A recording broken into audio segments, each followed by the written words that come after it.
Asiknya dengar burung nuri berkicau di atas dahan. Ayo sahabat, sambut pagi dengan senyum dan baca Al-Quran. Assalamualaikum Kak Ica ucapkan. Ayo dengarkan, Kak Ica akan sampaikan sebuah kisah dalam Al-Quran. Bismillahirrahmanirrahim. Alam tara kaifa fa'ala rabbuka bi ashabil fil. Alam yaj'al kaidahum fi tadlil wa arsala 'alaihim tayran ababil tarmihim bihijaratin min sijil faja'alahum ka'asfin ma'kul. Shadaqallahul adzim. Lihat, apa itu di langit? Hah? Kawanan burung itu membawa apa?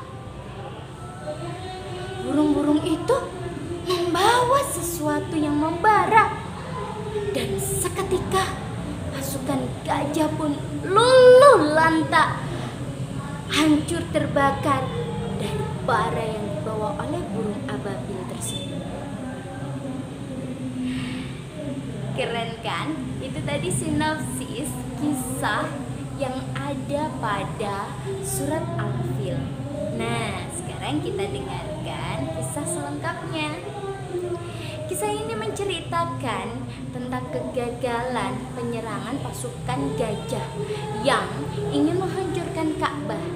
Dalam kisah ini, Allah memberikan pembelajaran bagi kita tentang akibat bagi seorang yang sombong dan merasa dapat melawan kekuasaan Allah.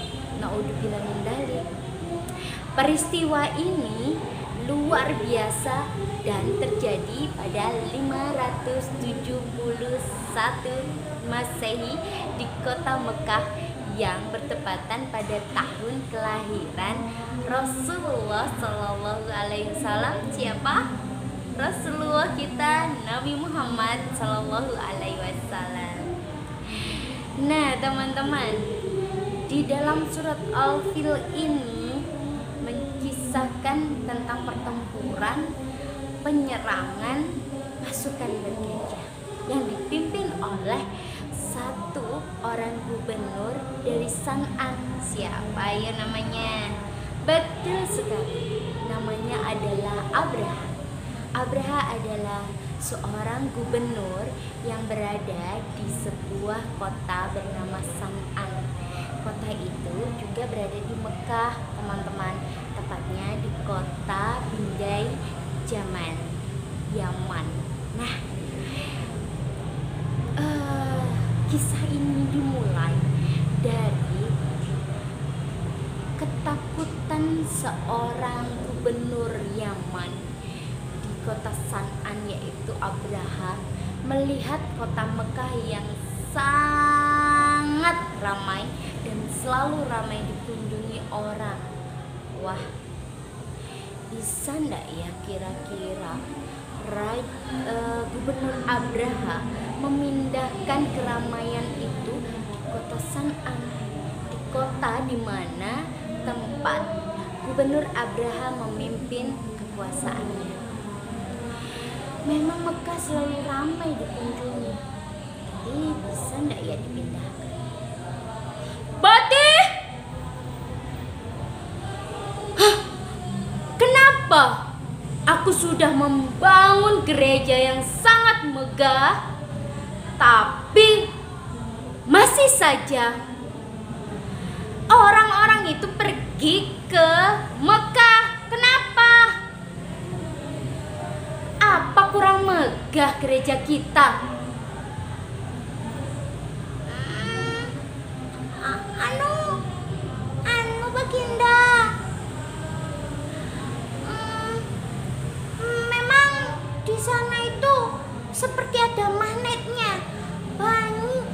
sekali yang berkunjung ke sana. Walaupun kita sudah punya gereja yang megah, tapi kenapa ya? Aku punya ide. Bagaimana jika Baginda memimpin pasukan untuk menghancurkan Mekah? Nah, kalau Mekahnya hancur, luluh lantak, pasti nggak akan ada yang ke sana, Baginda. Bagaimana? Wah, idemu bagus sekali. Nah, teman-teman, ternyata Gubernur Abraha langsung menyiapkan pasukan gajah terhebat untuk menyerang Ka'bah. Kira-kira berhasil nggak ya? Sementara itu, Gubernur Yaman yang bernama Abraha mulai bergerak memimpin pasukannya menuju ke kota Makkah.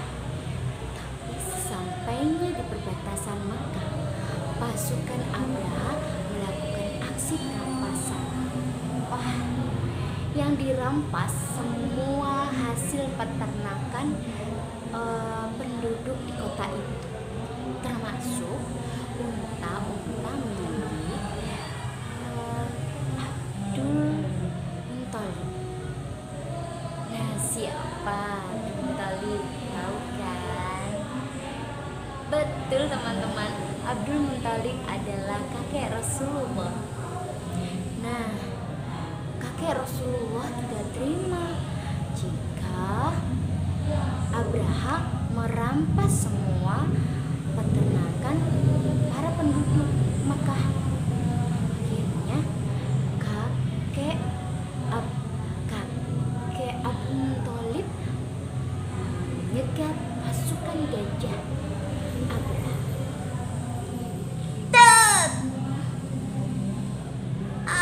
Aku minta kalian kembalikan unta-untaku.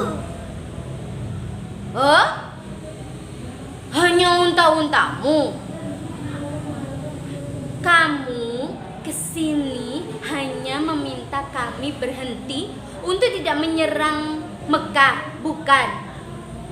Tidak, aku hanya meminta unta-unta milikku dan milik penduduk Mekah lainnya. Loh, bukannya kamu lebih takut jika Mekah akan kami hancurkan?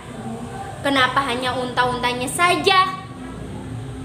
Kalau unta-unta milikku, aku yang akan memintanya. Tapi kalau Mekah dan Ka'bah, Allah lah yang memilikinya dan Allah yang akan menjaganya. Hah, baik, unta-untanya akan aku kembalikan. Tapi kita lihat saja bagaimana Allah bisa menjaga Ka'bah dari kehancuran. Aku akan menghancurkan Ka'bah. Teman-teman, setelah hewan peliharaan penduduk Ka'bah, penduduk Mekah dikembalikan oleh Gubernur Abraha, penduduk Mekah pun mengungsi ke perbukitan di dekat kota Mekah. Dan apa yang terjadi? Pasukan gajah yang dipimpin Abraha di sebuah tempat mendekati Ka'bah tidak bisa bergerak. Mereka tiba-tiba duduk, teman-teman. Iya, duduk. Tapi anehnya, saat mereka diperintah untuk jalan ke arah yang lain selain ke arah Ka'bah, mereka berjalan dan berlari. Tapi saat disuruh untuk menyerang Ka'bah, mereka kembali duduk. Ini membuat Patih dan Abraha keliengan teman-teman. Bingung, kenapa ya? Patih, kenapa ini gajah-gajah kita tidak mau jika diperintah untuk menyerang Ka'bah? Kan kurang sebentar lagi, tuh sudah mau dekat. Pak Kinda, saya juga nggak tahu. Saat disuruh maju menuju Ka'bah, malah duduk. Tapi kalau disuruh berbalik arah, lari gajahnya. Aduh, keliangan aku Pak Kinda. Aku juga nggak tahu. Aku tidak mau tahu. Aku mau gajah-gajah itu kau kendalikan untuk menyerang Ka'bah sekarang juga. Iya Pak Kinda. Wah, ada banyak burung Pak Kinda. Itu di langit. Burung itu.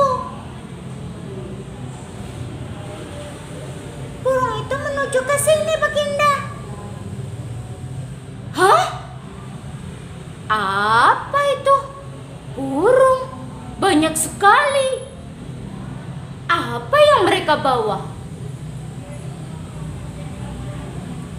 Dan apa yang burung-burung itu bawa? Burung-burung itu bernama burung ababil. Burung ababil membawa 3 buah batu yang membara dari neraka teman-teman. Paruhnya bawa 1, cakarnya masing-masing juga bawa 1. Dan burung ababil melepaskan 1 persatu batu yang tadi mereka bawa ke arah pasukan gajah. Dan pasukan Abraha pun lari tunggang langgang dan tidak ada yang tersisa teman-teman. Semua mati. Semua seperti daun yang dimakan ular. Termasuk Abraha tidak selamat teman-teman.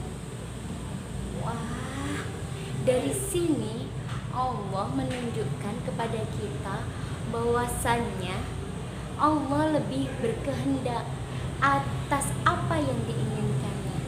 Karena Allah ingin melindungi Ka'bah dengan kekuatannya. Kun fayakun. Apapun yang diinginkan Allah pasti terjadi. Gubernur Abraha tidak pernah tahu keyakinan itu. Alhamdulillah kita sebagai umat muslim tahu bahwasanya Allah maha segalanya, maha atas kuasa yang diinginkannya atas kita dan atas alam ini, termasuk sesuatu yang di luar nalar kita. Nah teman-teman, itulah kisah yang berada di surat Al-Fil. Dari situ kita bisa memetik sebuah hikmah bahwasanya sebuah kesombongan akan selesai jika Allah ingin kesombongan itu terhapus dari manusia itu. Dengan apa? Allah melenyapkan kesombongan itu beserta pasukannya dengan bara yang dibawa burung ababil. Nah teman-teman, makanya kita tak boleh sombong, karena walaupun kita memiliki sesuatu yang menjadi kelebihan untuk kita, Allah lebih memiliki kuasa atas kelebihan kita. Jadi seseorang harus rendah hati, betul kan teman-teman? Nah Seperti yang Kak Ija tadi bilang, bahwasanya penyerangan pasukan gajah tadi itu di tahun kelahiran Rasulullah. Makanya Rasulullah lahir pada tahun gajah karena ada peristiwa ini teman-teman. Jadi bukan karena gajah-gajahnya juga lahir di tahun yang sama seperti Rasulullah. Nah teman-teman, begitulah cara kita menghargai diri kita sendiri dengan apa yang kita miliki. Kita tidak boleh sombong ya. Kita tetap meneladani Rasulullah yang selalu rendah hati, yang selalu menolong, dan kita harus meneladani beliau dimanapun kita berada. Kita harus takut kepada Allah teman-teman, karena Allah melihat setiap yang kita lakukan. Wallahu a'lam bishawab. Nah teman-teman, begitulah kisah dari surat Al-Fil. Sampai ketemu dengan Kak Ica di lain kesempatan. Wassalamualaikum warahmatullahi wabarakatuh.